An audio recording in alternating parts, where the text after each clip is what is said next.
Hello everyone, welcome to T1 academy. Daily current అఫైర్స్లో భాగంగా మనము 5th ఏప్రిల్ 2025కి సంబంధించిన ఇంపార్టెంట్ కరెంట్ అఫైర్స్ చూద్దాము.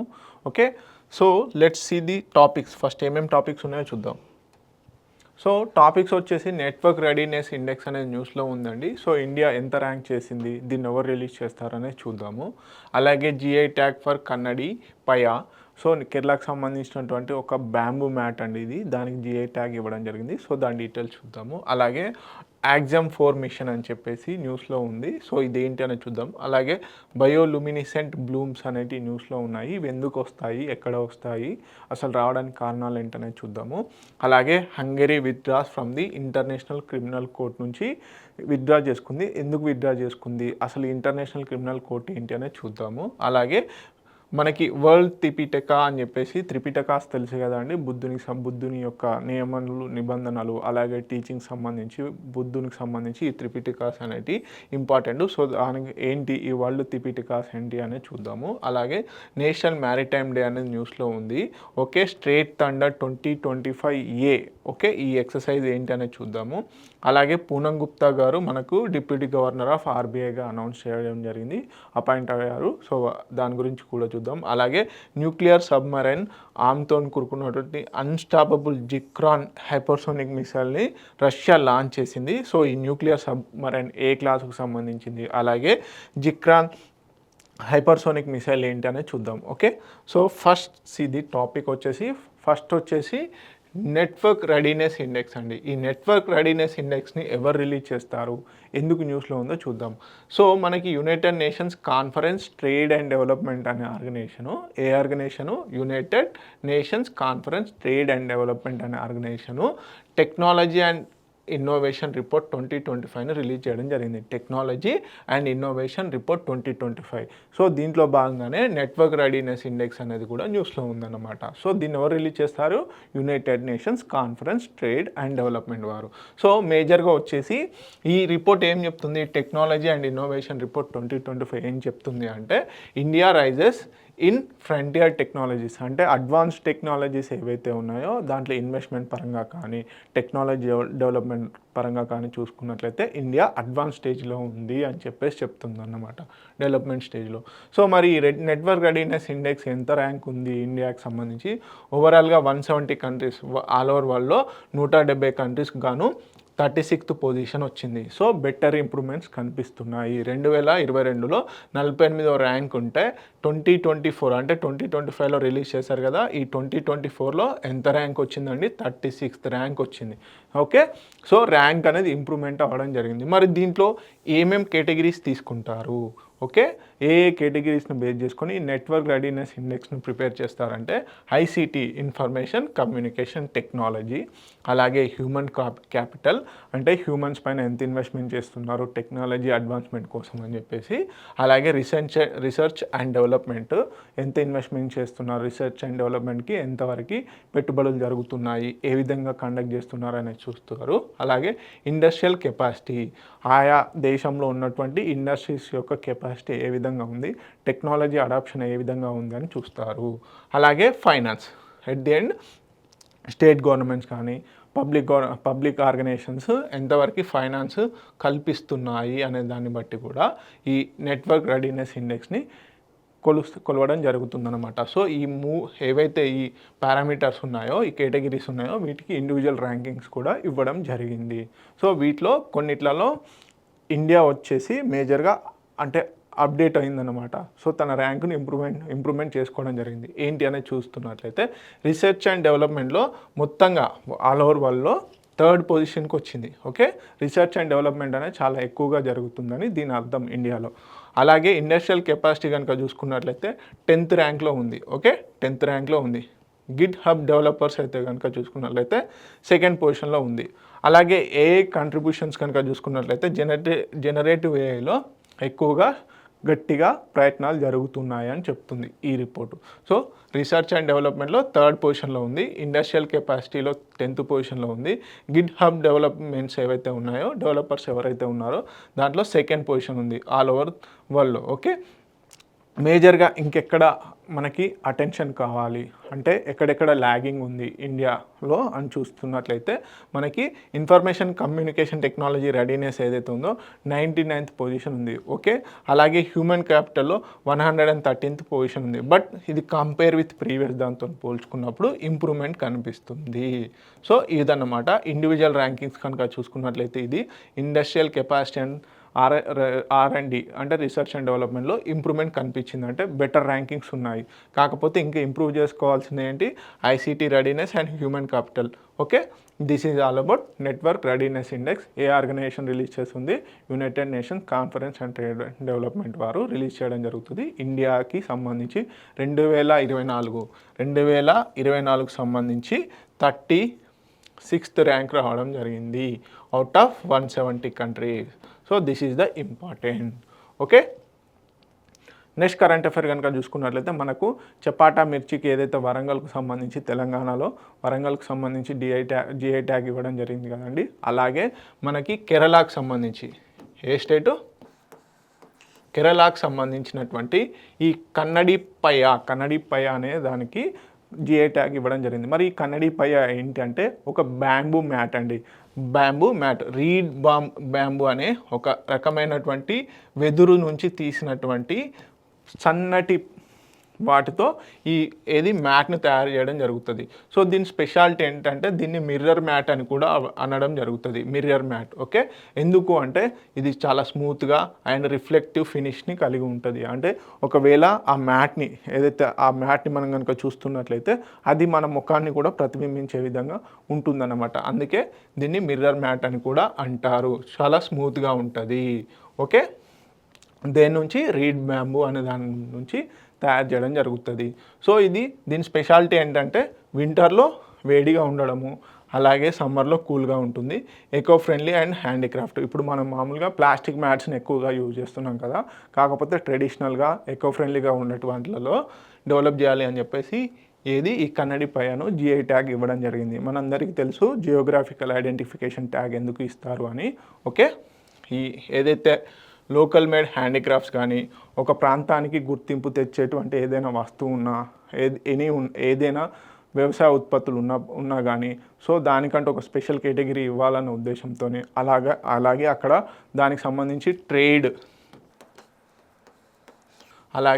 ట్రేడ్ను కూడా పెంపొందించాలి. అక్కడ ఉన్నటువంటి హ్యాండీక్రాఫ్ట్స్ ఎవరైతే ఉంటారో చేతి వృత్తుల వారికి ఆదాయం చేకూర్చాలన్న ఉద్దేశంతో ఈ జిఐ ట్యాగ్ ఇవ్వడం జరుగుతుంది. అండ్ ఈ జిఐ ట్యాగ్ ఇవ్వడం వల్ల మేజర్గా ఏంటంటే డూప్లికేషన్ కాకుండా ఉంటుంది. ఏదైనా స్పెషాలిటీ ఉందనుకోండి, ఏదైనా ఇప్పుడు సపోజ్ హైదరాబాద్ హలీమే ఉంది, హైదరాబాద్ హలీంకి జిఐ ట్యాగ్ ఎందుకు ఇచ్చారు, కరీంనగర్ సిల్వర్ ఫిలిగ్రీకి ఎందుకు ఇచ్చారు. ఇప్పుడు సిల్వర్ ఫిలిగ్రీ అని చెప్పేసి కరీంనగర్దే అని చెప్పేసి వేరే దగ్గర కూడా అమ్మొచ్చు, కాకపోతే దానికి జిఐ ట్యాగ్ ఇవ్వడం వల్ల దానికంటూ ఒక స్పెషల్ గుర్తింపు వస్తుంది. అలాగే ఫారినర్స్ ఎవరైనా వచ్చినప్పుడు కూడా వాటిని బయ్యింగ్ చేసేందుకు ఛాన్సెస్ ఉంటాయి. మేజర్గా డూప్లికేషన్ అవాయిడ్ చేయడం కూడా వన్ ఆఫ్ ది పార్ట్ అనమాట. మరి దీనికి లీగల్ బ్యాకింగ్ ఏముంది అంటే చట్టపరమైన చర్యలు కానీ చట్టపరంగా ఎలాంటి ఏమైనా గుర్తింపులు ఉన్నాయంటే trade related intellectual property rights ఏవైతే ఉన్నాయో మనకు వరల్డ్ ట్రేడ్ ఆర్గనైజేషన్కి సంబంధించి ట్రిప్స్ అగ్రిమెంట్ అని ఒకటి ఉంటుందండి. సో దాంట్లో భాగంగా ఈ జిఐ ట్యాగ్స్ని కూడా గుర్తించడం జరిగింది. జిఐ ట్యాగ్ని ట్రేడ్ రిలేటెడ్ ఇంటలెక్చువల్ ప్రాపర్టీ రైట్స్లో భాగంగా కూడా గుర్తించడం జరిగింది. ఇది దేనికి సంబంధించి వరల్డ్ ట్రేడ్ ఆర్గనైజేషన్. మరి ఈ జిఐ ట్యాగ్ను ఎందులో భాగంగా గుర్తిస్తారు అంటే వీటికి లీగల్ బ్యాకింగ్ ఉండాలి కదా ఇండియాలో. Geographical identification of goods registration and protection act 1999. Okay, ఏంటి geographical indications of goods registration and protection act 1999. Okay, ఈ యాక్ట్ కిందనే ఈ జిఐ ట్యాగ్ని ఇవ్వడం జరుగుతుంది. సో దీని ద్వారా లీగల్ బ్యాకింగ్ అనేది ఉంటుంది, చట్టపరంగా చర్యలు కూడా తీసుకునేందుకు ఛాన్సెస్ ఉంటాయి. So this is the most important. ఏ యాక్ట్ను బేస్ చేసుకొని ఈ జిఐ ట్యాగ్స్ ఇస్తారు అంటే ఇండియాలో geographical indications of goods registration and protection act 1999 seeks provide for registration and better protection of geographical indications relating to goods in India. చెప్పాను కదండి. So లీగల్గా ప్రొటెక్షన్ అనేది జరుగుతుంది.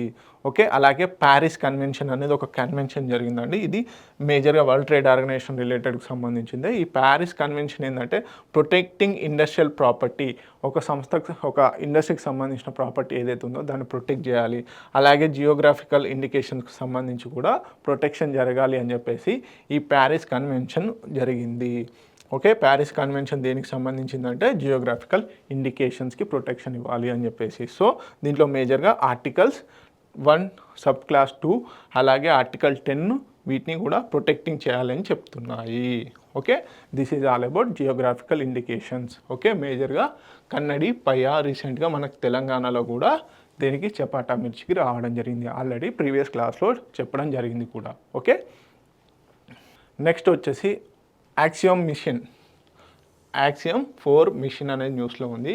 ఇది ఎందుకు న్యూస్లో ఉందంటే ఫస్ట్ టైం ఒక ఇంటర్నేషనల్ స్పేస్ స్టేషన్కి ఇండియన్ ఆస్ట్రోనాట్ ఎవరైతే ఉన్నారో వారు వెళ్తున్నారు. సో ఇదొక ప్రైవేట్ యూఎస్ బేస్డ్ కంపెనీకి సంబంధించినటువంటి మిషన్. ఏది యాక్సియోమ్ స్పేస్ అనే కంపెనీ ఈ యాక్సియోమ్ 4 మిషన్ని లాంచ్ చేయబోతుందన్నమాట. సో ఇది యూఎస్ ప్రైవేట్ బేస్డ్ కంపెనీ అన్నమాట. ఏది యాక్సియోమ్ స్పేస్ అనేది కంపెనీ. మిషన్ వచ్చేసి యాక్సియోమ్ 4 మిషన్. దీంట్లో ఏంటంటే ఇంటర్నేషనల్ స్పేస్ స్టేషన్ ఏదైతే ఉందో ఇక్కడికి 4 ఆస్ట్రోనాట్స్ క్రూ మెంబర్స్ని పంపించడం జరుగుతుంది. వారి యొక్క డీటెయిల్స్ చూద్దాము. పెగ్గీ విట్సన్ వీరు యుఎస్ కమాండర్ అండి. అలాగే శుభాంశు శుక్లా ఇండియన్ పైలట్. అలాగే మనకి స్తావోజ్ ఉజన్స్కీ అనే పోలాండ్కి సంబంధించిన వ్యక్తి, అలాగే టైబర్ కపు హంగేరీకి సంబంధించిన వ్యక్తి ఈ క్రూ మెంబర్స్గా ఉండడం జరిగింది. సో మేజర్గా ఇందులో రికగ్నైజ్ చేయాల్సింది ఏంటంటే ఇప్పటివరకు ఇంటర్నేషనల్ స్పేస్ స్టేషన్స్కి పంపించడం జరిగింది. కాకపోతే స్పేస్కు సంబంధించినటువంటి దాంట్లో ఏది 4th private crude. Okay, fourth one అనమాట. ఇప్పటివరకు స్పేస్ ఎక్స్ ఇలాంటివి పంపించారు. సో అలాగే యాక్సియోమ్ 4 స్పేస్ అనే కంపెనీకి సంబంధించి స్పేస్కి సంబంధించి ఇంటర్నేషనల్ స్పేస్ స్టేషన్కి 4th ప్రైవేట్ క్రూడ్ ఫ్లైట్ అనమాట ఇది. ఓకే, సో ఎవరెవరు మెంబర్స్ అంటే వీళ్ళు, ఇది కంపల్సరీ శుభాంశు శుక్లా ఇండియా నుంచి.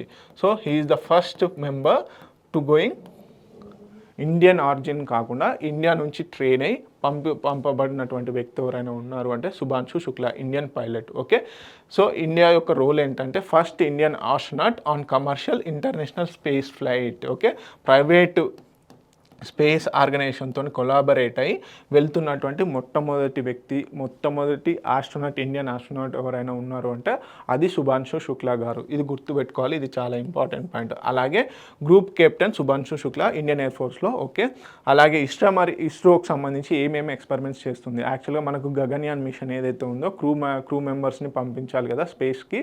సో లో ఎర్త్ ఆర్బిట్లో మన యొక్క ఈ గగన్యాన్ మిషన్ అనేది ఉంది. సో దానికి సంబంధించి లాంచ్ చేయబోతున్నారు ఈ ఇయర్లో. సో దానికి సంబంధించి కూడా మొత్తం 4 ఆస్ట్రోనాట్స్ని ట్రైన్ చేయడం జరిగింది రష్యాలో. అందులో భాగంగానే ఒకరిని ఇప్పుడు ఈ శుభాంశు శుక్లా అందులోకి వెళ్ళి ఎన్నుకోవడం జరిగింది. ఈ శుభాంశు శుక్లాని అనాలైసిస్ ఓరియంటలో పంపించడం జరుగుతుంది.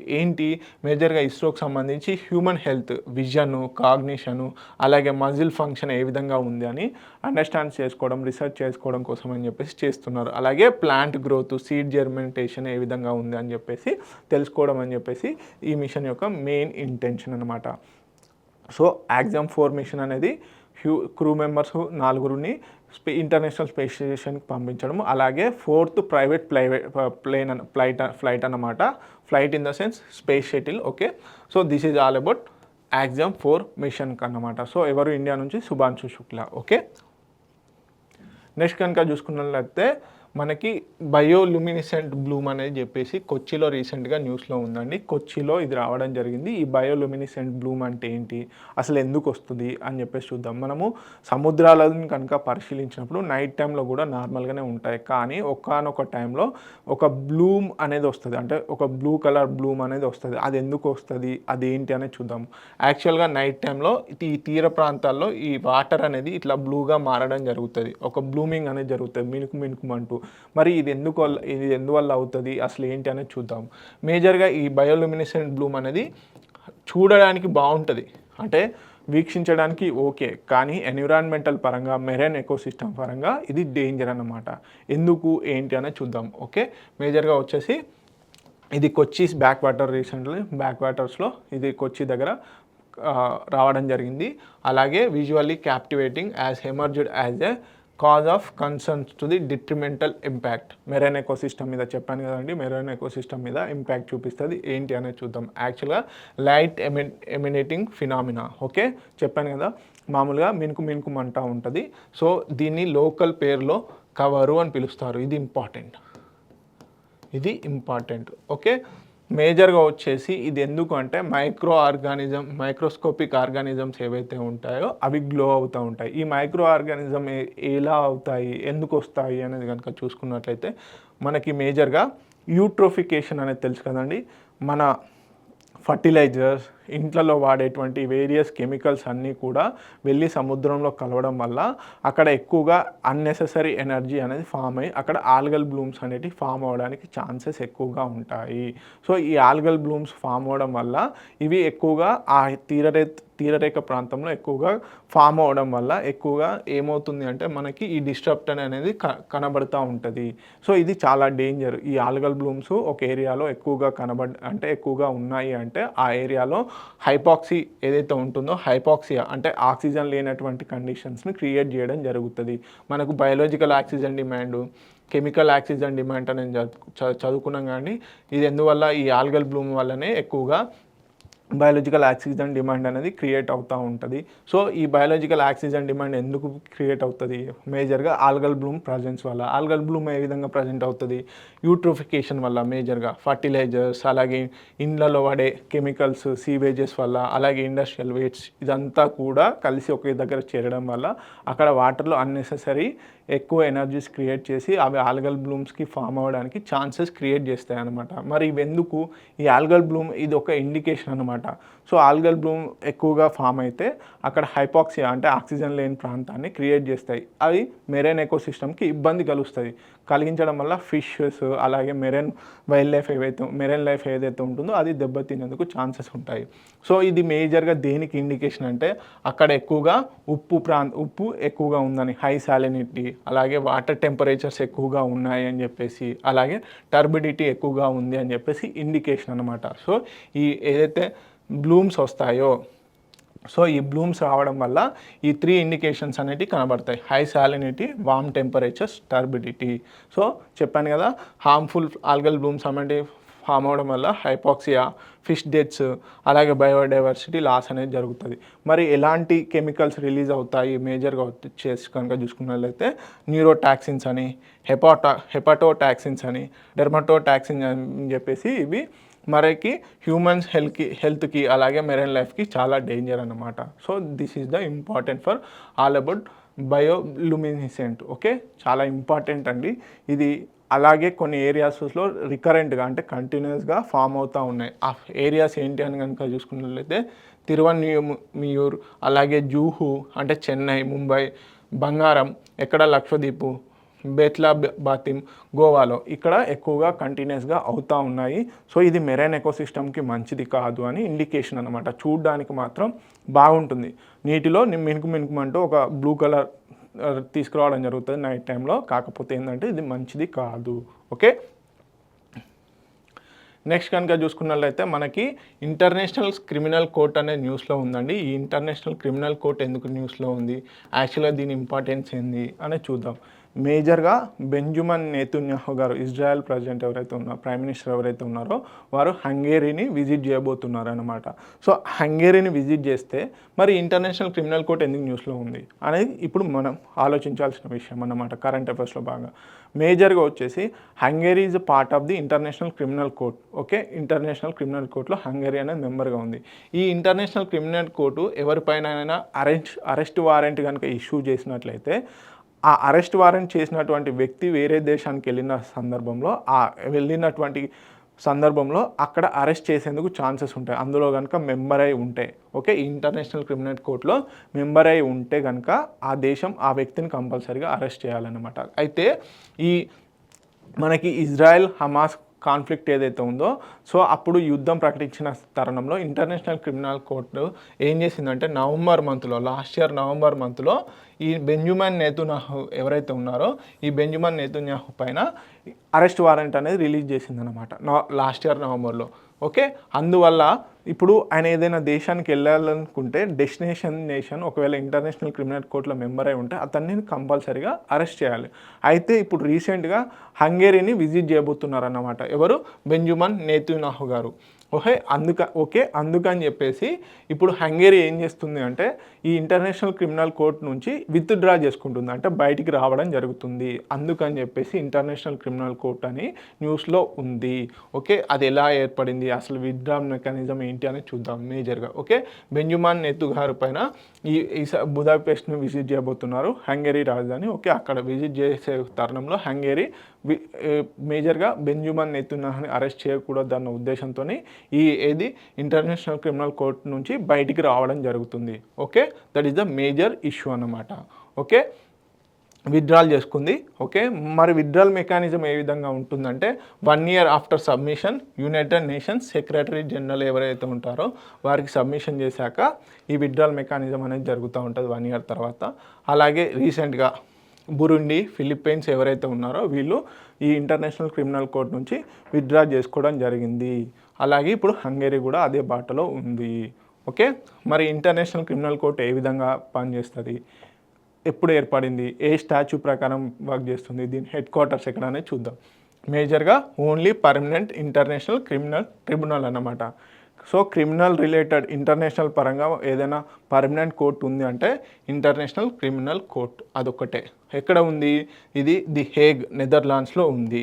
మరి దేన్ని బేస్ చేసుకొని అంటే ఇంటర్నేషనల్ అగ్రిమెంట్ ప్రకారమే ఈ ఇంటర్నేషనల్ క్రిమినల్ కోర్ట్ని ఏర్పాటు చేయడం జరిగింది. ఓకే, సో రోమ్ స్టాచ్యూ అని చెప్పేసి ఒక రోమ్ స్టాచ్యూని ద్వారా ఈ ఇంటర్నేషనల్ క్రిమినల్ కోర్ట్ని ఏర్పాటు చేయడం జరిగింది. ఎప్పుడు? 17th July 1998లో. 17th July 1998లో. ఓకే, సో దీన్ని మేజర్గా ఆపరేషన్ వచ్చేసి 2002 నుంచి ఆపరేట్ చేయడం జరుగుతుంది. మరి ఇది ఏ టైప్ ఆఫ్ క్రిమినల్స్ని ఇంటరాగేట్ చేస్తుంది అంటే శిక్షించే ఛాన్సెస్ ఉన్నాయి అని కనుక చూసుకున్నట్లయితే మేజర్గా మనకి ఈ ఇంటర్నేషనల్ క్రిమినల్ కోర్టు అలాగే ఇంకో కోర్టు కూడా ఉంటుంది ఇంటర్నేషనల్ డిస్ప్యూట్స్ని సాల్వ్ చేయడానికి. ఆ కోర్టుకి డిఫరెన్స్ ఏందనేది కూడా చూద్దాం. సో ఇంకో కోర్టు ఏంటంటే international court of justice. International court of justice అని ఇంకో కోర్టు ఉంటుంది. దీనికి డిఫరెన్స్ అనేది కంపల్సరీ తెలుసుకోవాలి. ఇంటర్నేషనల్ క్రిమినల్ కోర్టు వచ్చేసి ఇండివిజువల్గా ఏవైతే క్రైమ్స్ ఉంటాయో ఇండివిజువల్ క్రైమ్స్ని హ్యాండిల్ చేస్తాను అనమాట. Okay, international court of justice వచ్చేసి ఇది యునైటెడ్ నేషన్స్కి సంబంధించిన ఏదైనా కోర్టు ఉంది, ఐక్యరాజ్య సమితికి ఏదైనా కోర్టు ఉంది అంటే అది international court of justice. So ఇది మేజర్గా 2 కంట్రీస్ మధ్యలో ఉన్నటువంటి డిస్ప్యూట్స్ని ఇది సాల్వ్ చేస్తే ఇండివిజువల్ క్రైమ్స్ ఏవైతే ఉంటాయో వాటిని సంబంధించి ఇంటర్నేషనల్ క్రిమినల్ కోర్టు ఉంటుందన్నమాట. అలాగే యునైటెడ్ నేషన్స్లో ఎవరైతే మెంబర్స్ ఉంటారో వాళ్ళందరూ ఇంటర్నేషనల్ క్రిమినల్ కోర్ట్ ఆఫ్ జస్టిస్లో మెంబర్సే. ఇంటర్నేషనల్ కోర్ట్ ఆఫ్ జస్టిస్లో యునైటెడ్ నేషన్స్లో మెంబర్స్ ఉన్న వాళ్ళందరూ కూడా మెంబర్సే. కానీ ఇంటర్నేషనల్ క్రిమినల్ కోర్టులో ఎలా అంటే ఎవరైతే జాయిన్ అవ్వాలనుకుంటున్నారో వాళ్ళు మాత్రమే మెంబర్స్గా ఉంటారు. సపోజ్ ఇండియా ఇందులో పార్టా కాదా అంటే ఇంటర్నేషనల్ క్రిమినల్ కోర్టులో ఇండియా పార్టా కాదా అంటే కాదు అండి. India is not part of the international criminal code. This is the most important point. ఎందుకంటే ఖచ్చితంగా అడిగే ఛాన్సెస్ ఉన్నాయి. ప్రిలిమ్స్, యూపీఎస్సీ ఇలాంటి ప్రిలిమ్స్లో అడిగారు. సో ఇప్పుడు మనకు ఉన్నటువంటి గ్రూప్స్ కానీ ఇలాంటి ప్రస్తుత కాంపిటీషన్ ఫీల్డ్ ఏమవుతుందంటే అన్ని ఎగ్జామ్స్ స్టాండర్డ్స్ పెరిగాయి. So India not a part in international criminal code. This is the important point. So individual crimes ఏవైతే ఉంటాయో వాటిని ఈ ఇంటర్నేషనల్ క్రిమినల్ కోర్ట్ హ్యాండిల్ చేస్తుంది. రోమ్ స్టాచ్యూ ద్వారా దీన్ని ఏర్పాటు చేయడం జరిగింది. ది హేగ్ ఎక్కడైతే ఉందో నెదర్లాండ్స్లో దీని హెడ్ క్వార్టర్స్ అక్కడ ఉంది. ఓకే, ఇంటర్నేషనల్ క్రిమినల్ కోడ్ ఇది ఇంపార్టెంట్ అండి. ఇంటర్నేషనల్ క్రిమినల్ కోర్ట్కి ఇంటర్నేషనల్ కోర్ట్ ఆఫ్ జస్టిస్కి ఇంపార్టెంట్ పాయింట్స్ గుర్తుపెట్టుకోండి. అలాగే ఇండివిజువల్స్ ఎవరైతే ఉన్నారో వాళ్ళని ఛార్జ్ చేస్తారు. సో మేజర్గా ఏది genocide, war crimes against humanity, crime of అగ్రెషన్కి సంబంధించిన వాటిపైన ఇంట్రాగేషన్ కోర్టు ఏవైతే ప్రొసీజర్స్ ఉంటాయో వాటి ద్వారా శిక్షించడం జరుగుతుంది. దాంట్లో భాగంగానే బెంజమిన్ నెతన్యాహు గారిని అరెస్ట్ వారెంట్ ఇష్యూ చేయడం జరిగింది. కాకపోతే హంగేరీ మెంబర్గా ఉండడం వల్ల హంగేరీ బయటికి వస్తుంది. సో అందుకు ఇప్పుడు బెంజమిన్ నెతన్యాహు గారు హంగేరీని విజిట్ చేసే ఛాన్సెస్ ఎక్కువగా ఉన్నాయి. So this is all about international criminal court. Okay, మేజర్గా మీరు గుర్తుపెట్టుకోవాల్సింది international criminal court and international court of justice. దీని మధ్యలో డిఫరెన్స్ కంపల్సరీ గుర్తుపెట్టుకోండి. ఓకే, నెక్స్ట్ వచ్చేసి త్రిపిటకాస్, బుద్ధుని యొక్క రచనలకు సంబంధించి అంటే బుద్ధుని యొక్క ఫిలాసఫీకి సంబంధించి ఏదైతే ఉందో దానికి సంబంధించి త్రిపిటకాస్ అనేది చాలా ఇంపార్టెంట్. ఓకే, బౌద్ధ మతానికి సంబంధించి. సో ఈ త్రిపిటకాస్ ఎందుకు న్యూస్లో ఉన్నాయని అంటే మనకి రీసెంట్గా బిమ్స్టెక్ సమ్మిట్ జరిగింది. ఎక్కడ? థాయిలాండ్లో. సో బిమ్స్టెక్ సమ్మిట్ ఎక్కడైతే జరిగిందో bay of Bengal initiative for multi sectoral technology ఏదైతే ఉందో దీనికి సంబంధించినటువంటి ఈ సమ్మిట్ అనేది మనకు థాయిలాండ్లో జరిగింది. సో థాయిలాండ్కి సంబంధించినటువంటి పిఎం గారు ఎవరైతే ఉన్నారో వాళ్ళు ఈ వరల్డ్ త్రిపిటకాస్ అని ఒక ఏదైతే ఉందో ఇది మన ప్రధానమంత్రి నరేంద్ర మోడీ గారికి ప్రజెంట్ చేయడం జరిగింది, గిఫ్ట్గా ఇవ్వడం జరిగింది. మరి ఈ వరల్డ్ త్రిపిటకాస్ అంటే ఏంటి అనేది చూద్దాం. మేజర్గా వచ్చేసి పాలీ త్రిపిటకాస్ అండి. ఇవి పాలీ ఎడిషన్ సంబంధించినవి. సో బుద్ధాస్ టీచింగ్స్ కానీ బౌద్ధ మతాన్ని పాటించాలని వారికి నియమ నిబంధనలు, వినయ పీఠక, సుత్త పీఠిక, అదేవిధంగా అభిధమ్మ పీఠక అని మనకు మూడు పీఠకాలు ఉంటాయి కదా. సో వాటి కంపైలేషనే పాలీ లాంగ్వేజ్లో. సో ఈ వరల్డ్ త్రిపిటకాస్. ఓకే, ఇది ఎందుకు మరి ఈ కమమరేట్ చేశారు అనేది కూడా చూద్దాము. ఓకే, మేజర్గా వచ్చేసి accurate pronunciation of over 9 million symbols అనేవి ఈ బుక్స్లో ఈ వరల్డ్ త్రిపిటకాలో ఇవ్వడం జరిగింది. సో మేజర్గా వచ్చేసి ఎందుకు ఇస్తున్నారు అంటే దీన్ని 2016లో థాయిలాండ్ గవర్నమెంట్ కంపైల్ చేయడం జరిగింది. ఎందుకు అంటే 70 years ఆఫ్ రీన్ అంటే ఎవరు అక్కడ థాయిలాండ్ కింగ్ ఎవరైతే ఉన్నారో ఈ థాయిలాండ్ కింగ్ యొక్క పాలన అనేది 70 సంవత్సరాలు ముగిసినందుకు గాను ఈ వరల్డ్ త్రిపిటక అనే బుక్స్ని ప్రింట్ చేయడం జరిగిందన్నమాట. Okay, this is the most important point. Okay, అక్కడ ఉన్నటువంటి కింగ్ థాయిలాండ్ కింగ్ యొక్క పాలన 70 సంవత్సరాలు ముగిసిన సందర్భంగా బౌద్ధ మతానికి వ్యాప్తి చేయాలి అని చెప్పేసి ఈ వరల్డ్ త్రిపిటకాస్ని ప్రింట్ చేయడం జరిగింది పాలీ లాంగ్వేజ్లో. So symbolising the 9 million symbols అన్నమాట. ఓకే, మోస్ట్ అక్యురేట్గా ఉంటాయి ఇవి. సో అందుకని చెప్పేసి మరి దీన్ని ఎందుకు ఇస్తున్నారు అంటే గిఫ్ట్ ఫ్రమ్ థాయిలాండ్. ఓకే, థాయిలాండ్ని విజిట్ చేసినటువంటి ప్రైమ్ మినిస్టర్స్ ఎవరైనా కానీ ఇంకెవరైనా ఇంపార్టెంట్ పర్సన్స్ కానీ చీఫ్ గెస్ట్ కానీ థాయిలాండ్ని విజిట్ చేసిన వారికి ఈ వరల్డ్ త్రిపిటకాస్ అనేది ఇవ్వడం జరుగుతుంది. దీన్ని ఎందుకు అంటే gift to peace and wisdom for all అనే నినాదంతో థాయిలాండ్ గవర్నమెంట్ ఇవ్వడం జరుగుతుంది. Gift of peace and wisdom for all. So రీసెంట్గా ప్రధానమంత్రి నరేంద్ర మోడీ గారు థాయిలాండ్ని విజిట్ చేయడం జరిగింది. ఆ సందర్భంలో ఈ వరల్డ్ త్రిపిటకాస్ని అక్కడ ఉన్నటువంటి మన ప్రైమ్ మినిస్టర్ నరేంద్ర మోడీ గారికి గిఫ్ట్గా ఇవ్వడం జరిగింది. సో మనం ఇందాక డిస్కస్ చేసాం కదా, బౌద్ధ మతానికి సంబంధించి 3 రచనలు చాలా ఇంపార్టెంట్. పీఠికాస్, త్రిపిటకాస్ అంటారు. ఒకటి వినయ పీఠిక, బాస్కెట్ ఆఫ్ డిసిప్లిన్స్ అంటే బౌద్ధ మతాన్ని పాటించేటువంటి గురువులు ఎవరైతే ఉంటారో బోధి ధర్ములు, సో వాళ్ళు పాటించాల్సినటువంటి బోధి సన్యాసులు ఎవరైతే ఉంటారో వాళ్ళు పాటించాల్సినటువంటి నియమాలు ఏవైతే ఉన్నాయో procedures for monastic life and discipline of monks and nuns. Okay, ఇదంతా నియమ నిబంధనలతో కూడుకున్నటువంటిది వినయ పీఠిక అంటే. సుత్త పీఠిక వచ్చేసి బుద్ధుని బోధనలో కంపైలేషన్, బుద్ధుడు ఏం బోధించాడో అవన్నీ కంపైలేషన్ వచ్చేసి సుత్త పీఠికలో ఉంటాయి. మరి అభిధమ్మ పీఠిక అంటే అనలైసిస్, బుద్ధుని బోధనలు ఏ విధంగా ఉన్నాయి అని చెప్పేసి ఒక డీటెయిల్డ్ అనాలైసిసే అభిధమ్మ పీఠిక. ఈ 3 త్రిపిటకాలు ఏవైతే ఉన్నాయో వీటిని కంపైల్ చేసి ఒకే దగ్గర తీసుకొచ్చిందే world Tripitakas, Pali Tripitaka. Okay, this is all about world Tripitaka. Next కనుక చూసుకున్నట్లయితే నేషనల్ మ్యారిటైమ్ డే అనేది న్యూస్లో ఉంది. ఎవ్రీ ఇయర్ April 5th ఈ నేషనల్ మ్యారిటైమ్ డేని సెలబ్రేట్ చేసుకుంటారు. ఎందుకు ఏంటి అనేది చూద్దాము. ఓకే, మేజర్గా వచ్చేసి ఇండియాలో మనకి బ్రిటిష్ వారి యొక్క ట్రేడ్ మోనోపొలీ జరుగుతున్న సందర్భంలో ఇండియా నుంచి ఒక షిప్ అనేది యూకేకి అంటే ఇంగ్లాండ్కి, ముంబై నుంచి ఇంగ్లాండ్కి వెళ్ళడం జరిగింది. ఓకే, ఎప్పుడు 1919లో ఫస్ట్ ఇండియన్ ఓన్డ్ షిప్ అనేది ముంబై నుంచి ఇంగ్లాండ్కి వెళ్ళడం జరిగింది. సో దాన్ని కమమరేట్ చేసుకుంటూ, దాన్ని గుర్తు చేసుకుంటూ ఏది నేషనల్ మ్యారిటైమ్ డేని సెలబ్రేట్ చేసుకోవడం జరుగుతుంది. అంటే మేజర్గా వచ్చేసి సింధియా స్టీమ్ నావిగేషన్ కంపెనీ లిమిటెడ్కి సంబంధించిన ship, Scindia steam navigation company లిమిటెడ్కి సంబంధించిన షిప్ అనేది ముంబై నుంచి ఇంగ్లాండ్కి వెళ్ళింది. సో ఆ సందర్భాన్ని, అలాగే end of British monopoly, Indian see roots ఏవైతే ఉన్నాయో వాటిపైన. ఈ షిప్ బయలుదేరిన తర్వాత బ్రిటిష్ యొక్క మోనోపోలీ అని తగ్గింది అని గుర్తించడం కోసం అని చెప్పేసి. ఓకే, ఇది హిస్టరీ పాయింట్ ఆఫ్ వ్యూలో. కాకపోతే మేజర్గా వచ్చేసి ఇండియాస్ మ్యారిటైమ్ హెరిటేజ్ని సెలబ్రేట్ చేసుకోవడం కోసం, అలాగే recognising India shipping industries role in trade, economy and national సెక్యూరిటీలో. ట్రేడ్, ఎకానమీ అండ్ నేషనల్ సెక్యూరిటీలో ఇండియా యొక్క షిప్పింగ్ ఇండస్ట్రీ ఏ విధంగా రోల్ చేస్తుందని గుర్తు చేసుకోవడం కోసం అని చెప్పేసి నేషనల్ మ్యారిటైమ్ డేని సెలబ్రేట్ చేసుకోవడం జరుగుతుంది ఎవ్రీ ఇయర్ కూడా. ఎప్పుడు? April 5th. సో హిస్టారికల్ బ్యాక్గ్రౌండ్లో కనుక చూసుకున్నట్లయితే Scindia steam navigation company limited సంబంధించిన షిప్ ముంబై నుంచి ఇంగ్లాండ్కు మొట్టమొదటిసారి ట్రావెల్ చేసింది. అలాగే ట్రేడ్ మొనోపోలీని ఇండియన్ సీ రూట్స్ పైన అంతమైంది అన్న ఉద్దేశంతో ఈ మ్యారిటైమ్ డేని సెలబ్రేట్ చేసుకోవడం జరుగుతుంది. మరి ఎప్పుడు ఫస్ట్ సెలబ్రేట్ చేసుకున్నారు అంటే 1964లో. ఎప్పుడు? 1964లో.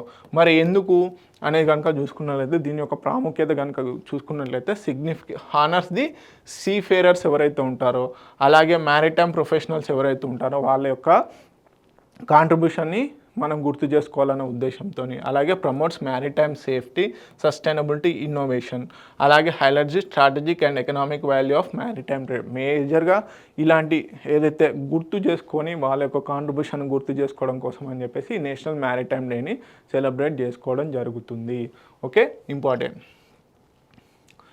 నెక్స్ట్, స్ట్రేట్ థండర్ 2025 న్యూస్లో ఉందండి. ఈ స్ట్రేట్ థండర్ 2025 అనేది ఒక టాక్టికల్ ఎక్సర్సైజ్, మిలిటరీ డ్రిల్స్కి సంబంధించినటువంటి ఎక్సర్సైజ్ అన్నమాట. సో ఇది ఎవరు కండక్ట్ చేస్తున్నారు అంటే చైనా. Okay, China. మరి ఎక్కడ అంటే తైవాన్ స్టేట్ ఏదైతే ఉందో, ఈ తైవాన్ స్టేట్లో ఈ స్ట్రేట్ థండర్ 2025ని కండక్ట్ చేయడం జరుగుతుంది. ఇది ఒక మిలిటరీ డ్రిల్ అన్నమాట. It's a simple exercise. మేజర్గా ఎందుకు మరి చైనాకు సంబంధించిన ఎక్సర్సైజ్ మనం అంత పర్టికులర్గా చెప్పుకుంటున్నామంటే, south China sea and east China సీకి సంబంధించి ఆ ఏరియాలో డిస్ప్యూటెడ్ కంట్రీస్ ఏవైనా ఉన్నాయి విత్ అదర్ కంట్రీ అంటే ఒక చైనాతోని అదర్ కంట్రీస్తోని ఈ ఏదైతే ఈస్ట్ చైనా సీ అలాగే సౌత్ చైనా సీ ఉందో అక్కడ బాగా డిస్ప్యూట్స్ జరుగుతున్నాయి. అందుకని చెప్పేసి ఈ తైవాన్ స్టేట్ ఎక్కడైతే ఉందో ఈ తైవాన్ స్టేట్లో ఇప్పుడు ఈ డ్రిల్స్ అనేటివి కండక్ట్ చేస్తుంది. ఓకే, ఇటు ఈ తైవాన్ స్టేట్ వచ్చేసి ఈస్ట్ చైనా సీని అలాగే ఇటు సౌత్ చైనా సీని రెండింటిని కనెక్ట్ చేస్తుంది. సో తైవాన్ ఇక్కడ ఉంది. ఓకే, తైవాన్ ఇక్కడ ఉంది చూసుకోండి. ఇటు ఈస్ట్ చైనా సీని అలాగే ఇటు సౌత్ చైనా సీని రెండింటిని కనెక్ట్ చేసేదే ఈ తైవాన్ స్టేట్. మేజర్గా తైవాన్ కంట్రీ ఇక్కడ ఉంది, తైపీ. సో మనకు తెలుసు హిస్టారికల్గా కూడా తైవాన్కి చైనాకి డిస్ప్యూట్స్ అనేటివి కూడా ఉన్నాయి. ఓకే, తైవాన్ స్టేట్ వచ్చేసి బ్లాక్ డిచ్ అని కూడా పేర్కొనడం జరుగుతుంది. దీన్ని మేజర్గా వచ్చేసి పోర్చుగీస్ భాషలో నేమ్డ్ ఫార్మోసా, బ్యూటిఫుల్గా పేర్కొనడం జరుగుతుంది. సో ఎక్కడ లొకేషన్ వచ్చేసి మనకి సౌత్ అండ్ ఈస్ట్ చైనా సీస్కి కనెక్టింగ్గా ఉంటుంది. Okay, this is all about straight thunder 2025 ఎవరు కండక్ట్ చేశారు, అలాగే ఇలాంటి జియోగ్రఫికల్ కండిషన్స్ కూడా తెలుసుకోవాలి. ఈ తైవాన్ స్టేటు దేని మధ్యలో ఉంది, దేన్ని కనెక్ట్ చేస్తుంది అనేది కూడా ఇంపార్టెంట్. ఓకే, నెక్స్ట్ వచ్చేసి పూనం గుప్తా గారు ఆర్బీఐ డిప్యూటీ గవర్నర్గా అపాయింట్మెంట్ అవ్వడం జరిగింది. ఇది మేజర్గా ఆర్ఆర్బి, రైల్వే రిలేటెడ్ అలాగే బ్యాంకింగ్ రిలేటెడ్ ఏవైతే ఉన్నాయో ఆ ఎగ్జామ్స్కి చాలా ఇంపార్టెంట్. బ్యాంకింగ్ రిలేటెడ్ ఏవైతే ఉన్నాయో వాటికి చాలా ఇంపార్టెంట్. ఓకే, పూనం గుప్తా గారు ఎప్పుడు అపాయింట్ అవ్వడం జరిగింది? April 2 రోజున అపాయింట్మెంట్ చేయడం జరిగింది. అలాగే వీరి యొక్క ముందు సక్సీడెడ్ పర్సన్ వీరెవరిని ప్రిడెసర్గా చేసుకున్నారు అంటే మైకేల్ పాత్రా. ఓకే, మైకేల్ పాత్రా గారిని వీరు సక్సీడ్ అవ్వడం జరిగింది. ఓకే, వీరికంటే ముందు మైకేల్ పాత్రా గారు వీరు డిప్యూటీ గవర్నర్ పొజిషన్లో ఉండేది. ఇప్పుడు మేజర్గా వచ్చేసి ఎవరు? పూనం గుప్తా గారు. వీరి యొక్క టెన్యూర్ మామూలుగా 3 years ఉంటుంది. సో వీరు ఫస్ట్ ఇది మనకు మానిటరీ పాలసీ కమిటీ మీటింగ్స్ అనేవి జరుగుతూ ఉంటాయి కదా. సో ఇది April 7th, 9th ఉండడం వల్ల ఇది ఒక హాట్ టాపిక్గా మారిందనమాట. సో వీరి యొక్క మేజర్ వర్క్స్ వచ్చేసి మనందరికీ తెలుసు, మానిటరీ పాలసీ అనేది అసిస్ట్ చేయాలి, అలాగే మైక్రో ఎకనామిక్ స్టెబిలిటీకి ఆర్బీఐ డిప్యూటీ గవర్నర్ గారు దోహదపడాలి, అలాగే డెప్ట్ మేనేజ్మెంట్కి సంబంధించి ఏమేమి తీసుకురావాలి రిఫార్మ్స్ అని చెప్పేసి వీరి యొక్క మేజర్ రోల్స్ ఉంటాయి. ఇవన్నీ రోల్స్ డిప్యూటీ గవర్నర్గా వీరి యొక్క రోల్స్ అన్నమాట. ఓకే, ఆర్బీఐ డిప్యూటీ గవర్నర్ గారు అపాయింట్ అయ్యారు పూనం గుప్తా గారు. నెక్స్ట్ వచ్చేసి రష్యాకి సంబంధించినటువంటి న్యూక్లియర్ సబ్మెరైన్ అనే న్యూస్లో ఉంది. So submarine armed with unstoppable Zircon hypersonic missile. So ఇక్కడ రెండు గుర్తుపెట్టుకోవాలి, ఈ న్యూక్లియర్ సబ్మెరైన్ గురించి తెలుసుకోవాలి, అలాగే జిక్రాన్ హైపర్సోనిక్ మిసైల్ గురించి తెలుసుకోవాలన్నమాట. సో దీని క్లాస్ ఏంటి, మనకు మేజర్గా సబ్మెరైన్స్లో డీజిల్ వర్షన్ అని, బ్యాటరీ వర్షన్ అని, అలాగే న్యూక్లియర్ వర్షన్ అని ఉంటుంది. సో డీజిల్తోని నడిచే సబ్మెరైన్స్ వేరు. ఇప్పుడు అత్యాధునిక టెక్నాలజీ ఏదైనా ఉందంటే అది న్యూక్లియర్ టెక్నాలజీ, న్యూక్లియర్ పవర్తోని నడిచే సబ్మెరైన్స్ అన్నమాట. సో దీని డెవలప్మెంట్స్లో రష్యా అడ్వాన్స్డ్ స్టేజ్లో ఉంది. ఓకే, ఫ్రాన్స్ అండ్ రష్యా చాలా అడ్వాన్స్డ్ స్టేజ్లో ఉంది. ఓకే, అన్స్టాపబుల్ జిక్రాన్ హైపర్సోనిక్ మిసైల్ని కూడా కలిగి ఉందన్నమాట. So multi role nuclear powered attack submarine అన్నమాట ఇది. ఓకే, దీన్ని లాంచింగ్ సైట్ ఎక్కడ అంటే సెవ్మా షిప్ యార్డ్లో దీన్ని తయారు చేస్తున్నారు. అలాగే ఎప్పటి వరకు రాబోతుంది, 2026 కల్లా ఇది పసిఫిక్ ఫ్లీట్లో జాయిన్ అవ్వబోతుంది, పసిఫిక్ ఫ్లీట్లో. ఓకే, మరి ఇది ఏ క్లాసుకు సంబంధించిందంటే యాసెన్ క్లాస్కు సంబంధించిన సబ్మెరైన్. యాసెన్ క్లాస్కు సంబంధించిన సబ్మెరైన్ ఇప్పుడు విత్ హైపర్సోనిక్ వెపన్స్. ఓకే, మరి ఇది ఏ టైప్ ఆఫ్ క్లాసెస్ని రీప్లేస్ చేయబోతుంది అంటే మనకి సబ్మెరైన్స్లో ఆకులా అని, అలాగే ఆస్కార్ క్లాస్ అని, ఈ విధంగా డిఫరెంట్ క్లాసెస్ ఉన్నాయి. సో దాంట్లో భాగంగానే ఈ యాసెన్ క్లాస్ వచ్చేసి అడ్వాన్స్డ్ది. ఇది ఆకులా అండ్ ఆస్కార్ క్లాస్ సబ్మెరైన్స్ ఏవైతే ఉన్నాయో వాటిని రీప్లేస్ చేయబోతుందన్నమాట, మోస్ట్ అడ్వాన్స్డ్ సబ్మెరైన్. మరి దీంట్లో జిక్రాన్ హైపర్సోనిక్ క్రూయిజ్ మిసైల్ అనేది ఇన్బిల్ట్గా పెట్టబోతున్నారు. సో దీని స్పెషాలిటీ ఏందని చూద్దాం. ఇది హైపర్సోనిక్, మనకు మేజర్గా మిసైల్స్లో టైప్స్ ఉంటాయి, క్రూయిజ్ మిసైల్ అలాగే బాలిస్టిక్ మిసైల్. ఇది కాకుండా స్పీడ్ని బట్టి కూడా మిసైల్స్ని క్యాలిక్యులేట్ చేయాలి. ఒకటి సబ్సోనిక్ మిసైల్ అని, అలాగే సోనిక్ మిసైల్ అని, అలాగే సూపర్ సోనిక్ అని, నెక్స్ట్ హైపర్సోనిక్. ఈ విధంగా మనకి మిసైల్స్ని కేటగిరీ చేశారు. సో ఈ సబ్సోనిక్ అంటే మనకి సౌండ్ యొక్క స్పీడ్ ఏదైతే ఉంటుందో, సౌండ్ యొక్క స్పీడ్ కంటే తక్కువగా ప్రయాణిస్తే అది సబ్సోనిక్ అని. సౌండ్ అంటే మ్యాక్ స్పీడ్ అంటారు, మ్యాక్ <1 ఉంటే అది సబ్సోనిక్. ఒకవేళ మ్యాక్ స్పీడ్ ఈక్వల్గా ఉంటే, అంటే సౌండ్తో ఈక్వల్గా ఉంటే అది సోనిక్ స్పీడ్ అని. అలాగే సూపర్ సోనిక్ అంటే మ్యాక్ <2, మ్యాక్ స్పీడ్ <2 ఉంటే అది సూపర్ సోనిక్ అని. అలాగే హైపర్ సోనిక్ మ్యాక్ స్పీడ్ ఏదైతే ఉందో అంటే సౌండ్ స్పీడ్ <5 ఆర్ ఎక్కువ, 5 ఆర్ ఈక్వల్ టు >5 ఉంటే దాన్ని హైపర్సోనిక్ మిసైల్స్ అంటారు. సో స్పీడ్ని బట్టి క్యాలిక్యులేషన్స్లో సబ్సోనిక్, సోనిక్, సూపర్సోనిక్, హైపర్సోనిక్ ఈ 4 రకాల మిసైల్స్ ఉంటాయి. ఓకే, అలాగే మనకి మిసైల్ పాత్ని బట్టి కూడా క్రూయిజ్ మిసైలా బాలిస్టిక్ మిసైల్ అనేది కూడా డిసైడ్ చేయడం జరుగుతుంది. సో ఈ మిసైల్ వచ్చేసి క్రూయిజ్ మిసైలు. అలాగే మ్యాక్ 8 అంటే సౌండ్ కంటే ఎక్కువగా 8 రేట్లు ప్రయాణించగలదు. అందుకే ఇది <5 ఉంది కాబట్టి ఇది హైపర్సోనిక్ మిసైల్. దీని రేంజ్ వచ్చేసి 500 to 100 kilometres, surrounded by radar absorbing plasma. అంటే రాడార్కి మేజర్గా డిటెక్ట్ అవ్వకుండా, శత్రు దేశాలకు డిటెక్ట్ అవ్వకుండా ప్రయాణించే కేపబిలిటీ ఉన్నటువంటిది. సో ఇంటర్సెప్షన్ ఛాలెంజ్ వచ్చేసి too fast for existing air defence system అన్నమాట. స్ట్రాటజిక్ ఇంప్లికేషన్స్ కనుక చూసుకున్నట్లయితే enhance Russia's first strike and second strike capabilities. Okay, major boost to naval deterrence amid global tensions, underscore the shift to next generation hypersonic naval warfare ఏదైతే ఉందో, అంటే మేజర్గా ఈ navy related hypersonic missile సిస్టంలో ఇది advanced version అన్నమాట. Okay, this is the most important point. మేజర్గా దీనిలో గుర్తుపెట్టుకోవాల్సిన ఏంటి, ఏ క్లాస్ ఆఫ్ సబ్మెరైన్ అనేది ఇంపార్టెంట్. రీసెంట్గా లాంచ్ చేసినటువంటి సబ్మెరైన్, న్యూక్లియర్ సబ్మెరైన్ వచ్చేసి Yasen class. This is the most important point enter in this current affair. And this is the second one, hypersonic missile Zircon అనేది చాలా important. This is the hypersonic missile, this is the nuclear submarine. Okay, this is all about submarine. So ఇవ్వండి ఈరోజుకున్నటువంటి various important current affairs. So please watch this video and also share. Thank you so much.